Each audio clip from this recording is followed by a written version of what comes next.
John Main said that every time we meditate, we enter into a great tradition. And it's important for us to see that when we meditate, we are part of a Christian tradition of prayer that John Main himself rediscovered, of course, and has transmitted to us, adapting it in some ways, rephrasing it in some ways, but presenting it to us as people of a modern era. So I'd like to speak about John Main's contribution to this tradition and the way he handed it on, and also to look at his essential teaching. What are the essential elements of his passing on of this tradition? The word tradition itself, of course, means a handing on, a transmission. Perhaps it helps to just reflect on John Main's life itself, because in some ways that's a parable of the spiritual journey that he himself taught. He was born in England in 1926 into an Irish Catholic family. His Catholic tradition was a very living one and very important to him. He served briefly at the end of the Second World War. Then he studied law at Trinity College in Dublin. And then he joined the British diplomatic service, studied Chinese, and was sent out to Malaya, as it then was. And it was when he was working as a diplomat in Malaya, at a time of great social upheaval and violence, that he met an Indian monk who was well known and very well respected among his compatriots as a bringer of peace and as a social activist between the different religious traditions. He met this Indian monk and was immediately impressed by the interiority of this very active, socially active man. And they began to speak about the inner life, about spirituality, and about prayer. And eventually the monk asked him, "Are you a religious man, Mr. Main? Do you pray?" And John Main replied, yes, he prayed daily, often went to Mass every day. And his prayer practice was central to his life.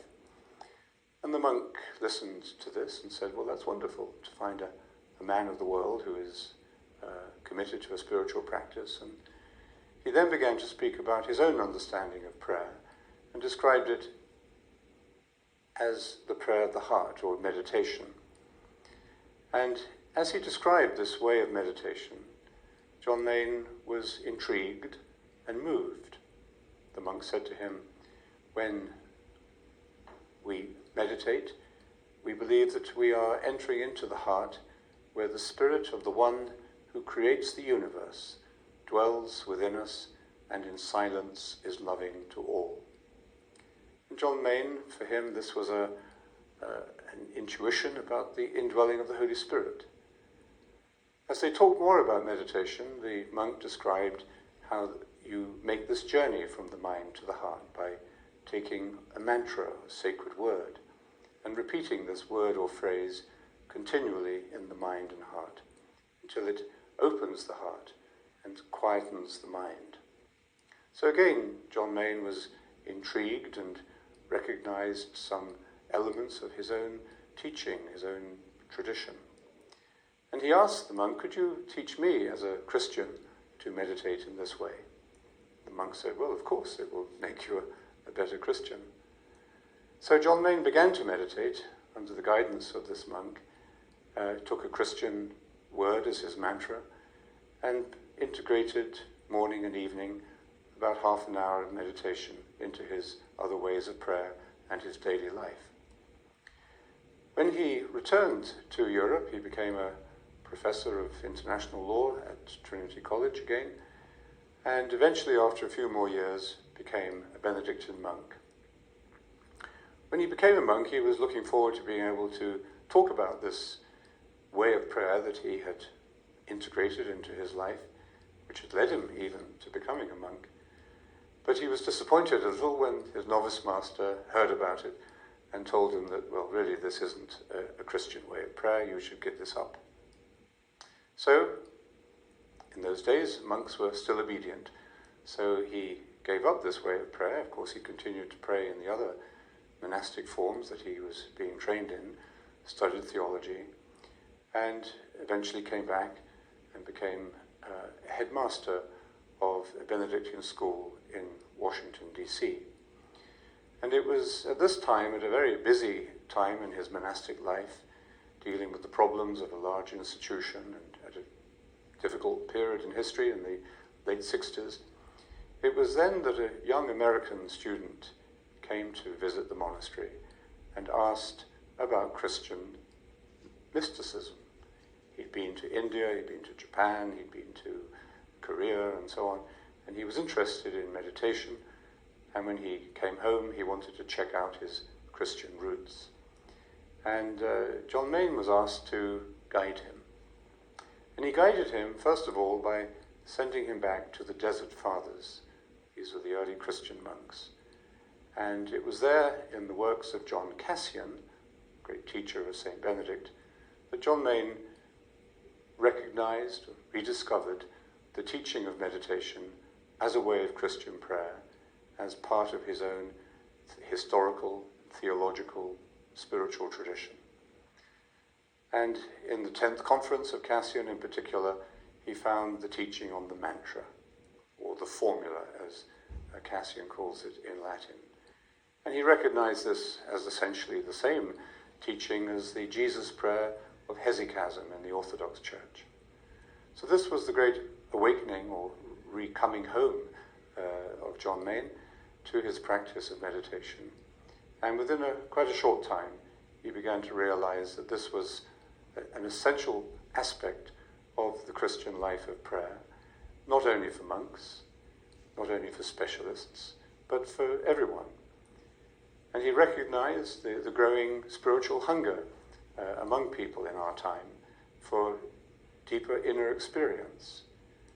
And so he began to teach meditation, and it became his mission. It became the heart and soul of his monastic service to the world. So in a way, he delivered this ancient tradition, which he first discovered through its universal form, but later found, as it were, at home in his own Christian tradition. He delivered this to meet the needs, the spiritual needs, of the men and women of our time. An essential element of his teaching on this tradition of prayer is its simplicity. When he speaks about simplicity, he warns us that it isn't easy. So simple does not mean easy. On the other hand, because it is simple, it is available to everybody. Everybody who wishes to enter into it can do so. Let's just take a moment to look at the meaning of this word simple.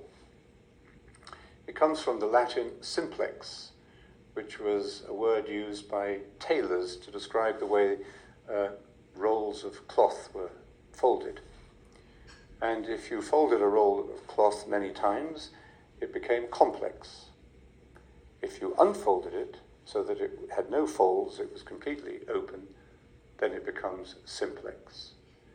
And that, I think, is a nice image for us to understand what's happening in the simplifying process of meditation. For John Main, meditation is simple, and the practice of it simplifies us. This is, of course, one of the reasons why children respond to meditation so immediately and so beautifully, because they are more simple than we are, most of us, when we come to meditation. We carry a lot of baggage with us. We have a lot of complexity, emotional, psychological, intellectual baggage. And it's difficult for us to meditate at first, simply because it is simple. But if we can be reassured and, of course, encouraged to understand what simplicity means, then I think it's quite possible for any of us to meditate. The simple practice of meditation in John Main's teaching, he said, could be written on the back of a postage stamp.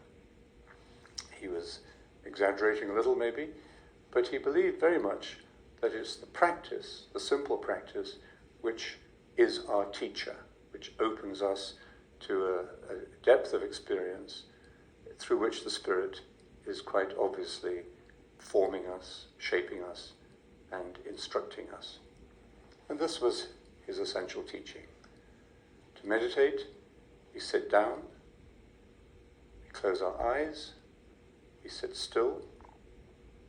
He suggested the basic rule of posture is to keep your back straight. And then silently, interiorly, to repeat your word, your prayer word, your sacred word, your mantra. And to repeat this word faithfully. That means we keep returning to it when the mind becomes distracted. We repeat it attentively, which means we give it our wholehearted attention. We're not paying attention to any other thoughts or images or ideas. We say the word gently, without using force. Because if we use force, then the ego is trying to take over the process again. And above all, as he said, we say it simply. And this means we're not analyzing what is happening. We're not watching ourselves as we meditate or evaluating our progress.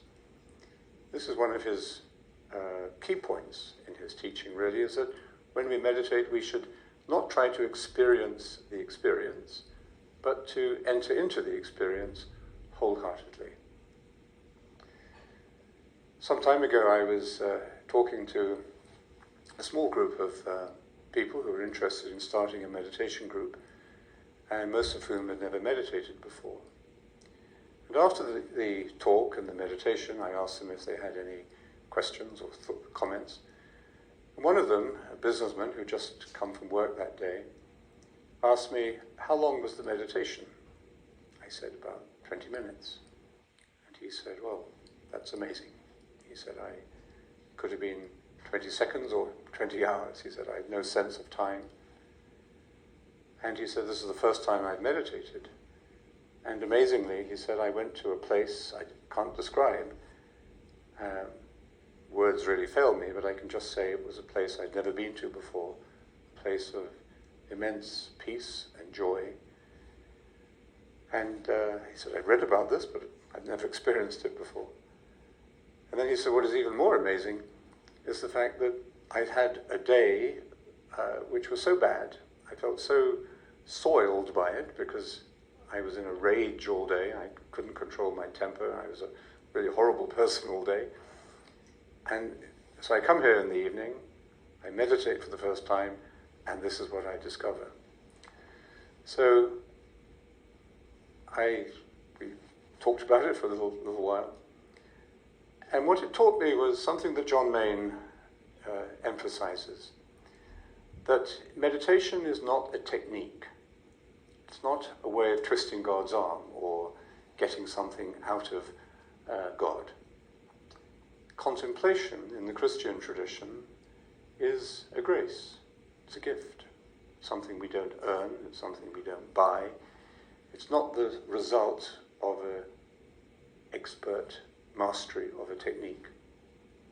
Meditation is our way of receiving that gift, opening ourselves to the grace of contemplation. And nothing showed me more clearly, really, than the story of that stressed out businessman, that this gift of contemplation comes to us unexpectedly and unpredictably. Actually, just to finish that story, a few months later I was asking the person who had started the group if this particular man was meditating with them. And he said yes, he is coming every week. And he's really very grateful to have found this practice, which he's been very faithful to. And I thought that was a wonderful end to the story, because I'm sure he doesn't have that same experience every time he meditates. But he's discovering the fruits of the Spirit in his life, and hopefully finding life can be less stressful and more joyful. This brings us to another aspect of John Main's teaching, which is about experience. He says it is a way of experience, not a way of theory. And by this, he means that we shouldn't be looking for something to happen during the meditation period. We're not looking for an experience of God or a message, kind of a text message from God, or we're not looking for something to happen. In fact, he even says in meditation, nothing happens. And if it does happen, ignore it, which is a little challenging, I think, to us at first, because we think, well, if I'm doing this practice, surely something should be happening. And our initial questions are questions like, am I doing it right? What am I getting out of this? Am I wasting my time? And it does take time before these questions begin to calm down, or even to disappear at some point, and we realize that it's in our life as a whole, as John Lane says, that we see the experience unfolding.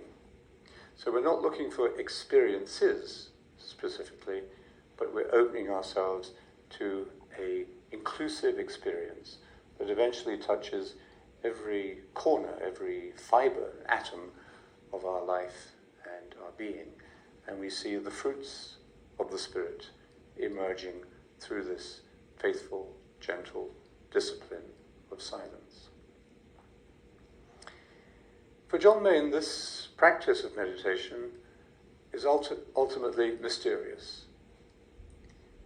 We know in recent years, the last few decades, since John Main first began teaching meditation, a great deal of medical and scientific research has been done which shows meditation is good for you, both psychologically, reduces stress, helps you with depression, helps you with anxiety, helps you to sleep better at night, and physically helps you deal with chronic pain, helps your cholesterol and your blood pressure.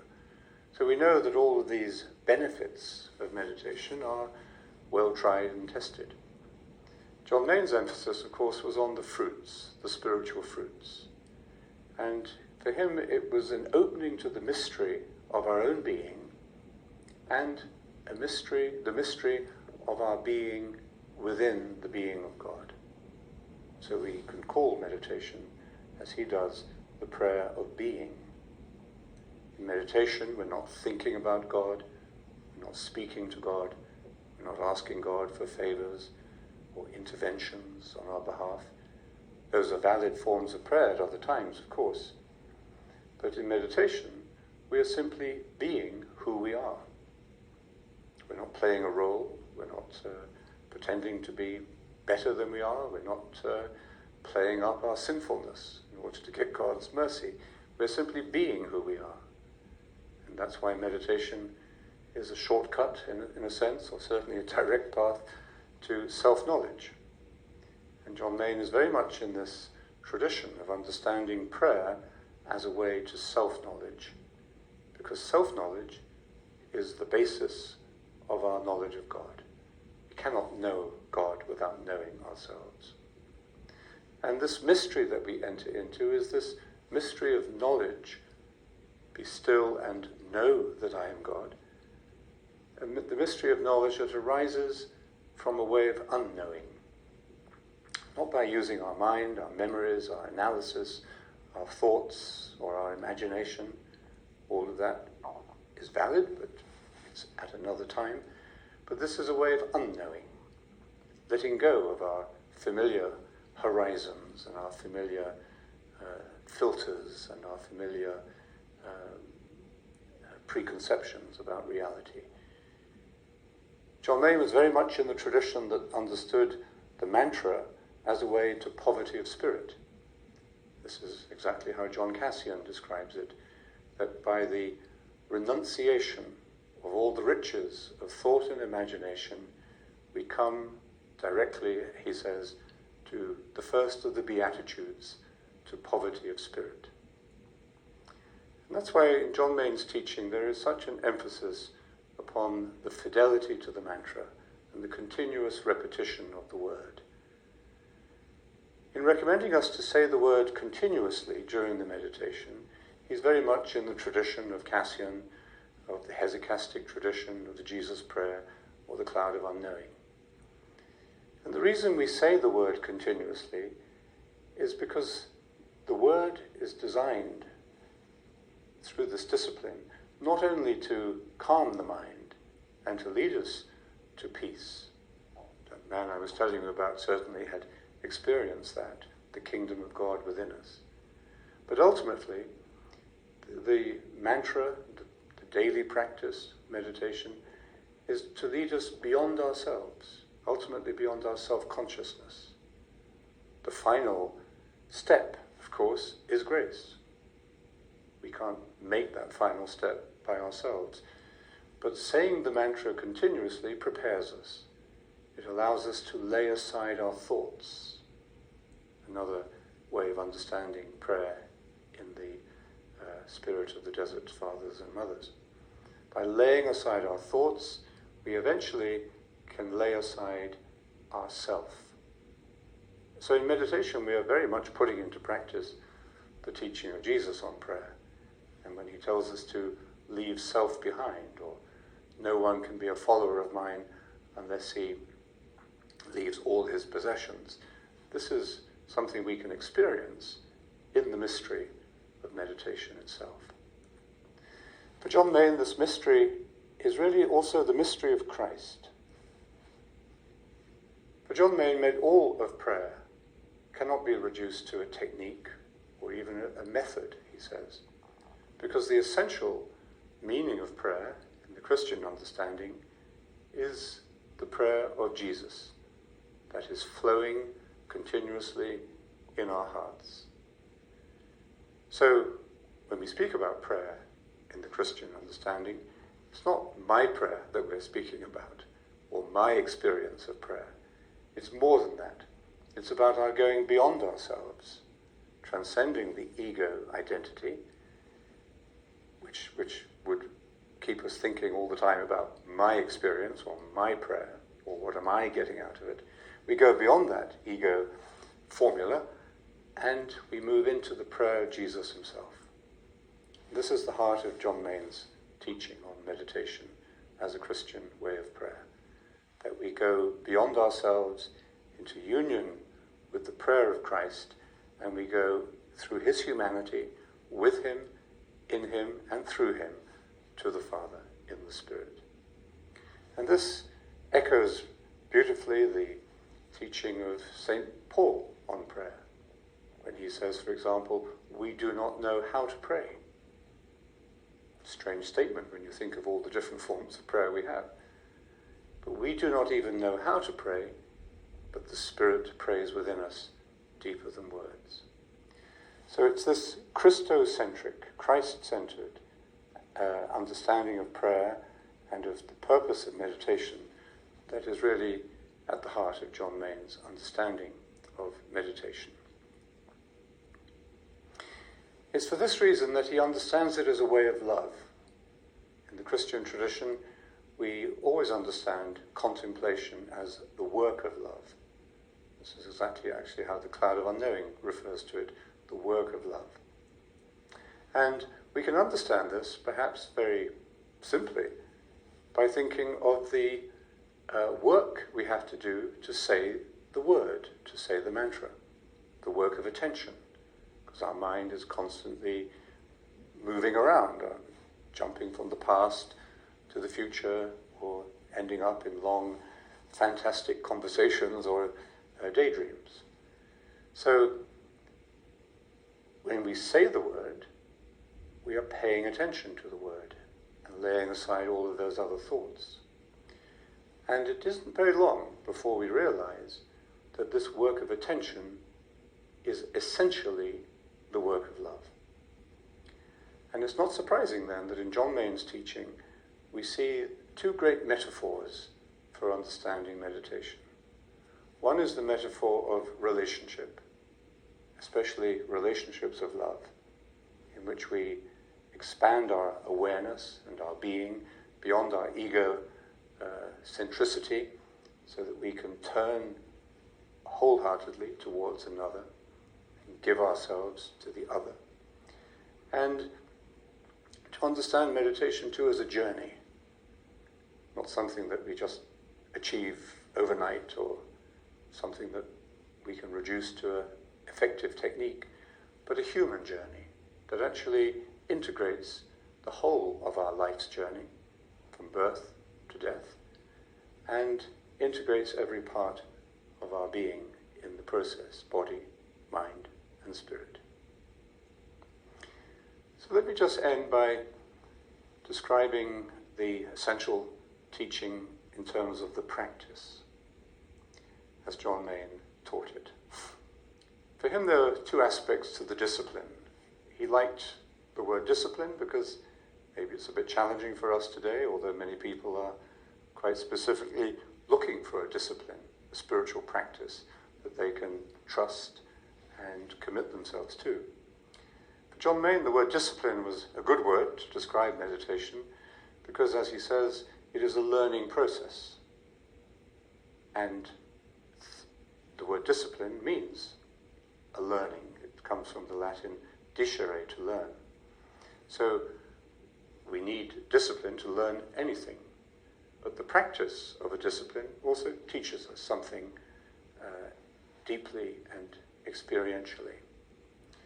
Through commitment, through overcoming our resistance, and through fidelity. So there are two aspects to this discipline. One is the external discipline, to find a quiet time, a quiet place every day, early morning, early evening. Ideally, the same time, the same place, although it may take time to develop this rhythm of daily meditation. And of course, given the instability of modern life, we have to be very flexible about when and how we meditate and where we meditate sometimes.